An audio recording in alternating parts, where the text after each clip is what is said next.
খুলনা মহানগরীর অগ্রণী ব্যাংকের ফারাজীপাড়া শাখা ও জনতা ব্যাংকের রূপসা শাখায় কোনো লেনদেন হয়নি।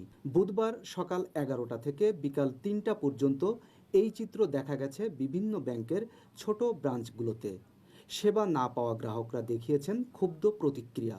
ব্যাংকে আসলাম টাকা তোলার জন্য, কিন্তু এখন ব্যাংক বন্ধ বলতেছে। এখন তো আসলে ভোগান্তির মধ্যে পড়ে গেলাম, টাকা তো ইমার্জেন্সি লাগবে, কিন্তু কীভাবে টাকাটা আসলে তো নেট নাই, তাই বলছে নেট নাই। এখানে এসে দেখি 2টা আগে গেট বন্ধ, মানে আমাদের ভিতরে প্রবেশ করতে দেওয়া হচ্ছে না। আমাদের যে বিদ্যুৎ বিল আজকে লাস্ট ডেট, কিন্তু তবু সেটা দিতে দেওয়া হচ্ছে না। এত একটা ভোগান্তি, আমরা অনেক দূর থেকে আসছি, যাতায়াতের সমস্যা।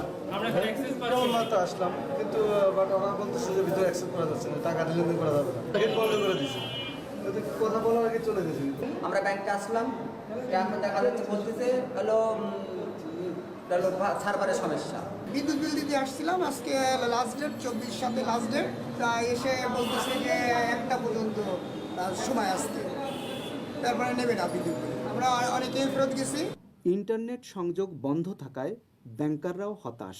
অগ্রণী ব্যাংক তো এখন মোটামুটি পুরোটাই অটোমেশন, এটা টোটালি ডিপেন্ড করে হচ্ছে ইন্টারনেটের উপরে।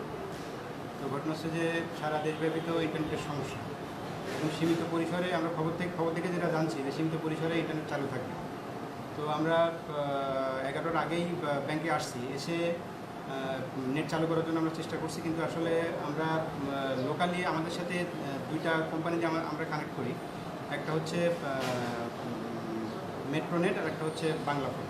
এখন ওনাদের অফিসে কথা বললাম, ওনারা বললো যে আমরা টোটালি কোনো নেটওয়ার্ক পাইনি, যে কারণে আপনাদের প্রোভাইড করতে পারছি না, যে কারণে লেনদেনটা টোটালি আমরা আজকে করতে পারছি না। দ্রুত সময়ের মধ্যে ব্যাংকের লেনদেন চালুর দাবি খুলনার গ্রাহকদের। আতিয়ার পারভেজ, বাংলা ভিশন, খুলনা।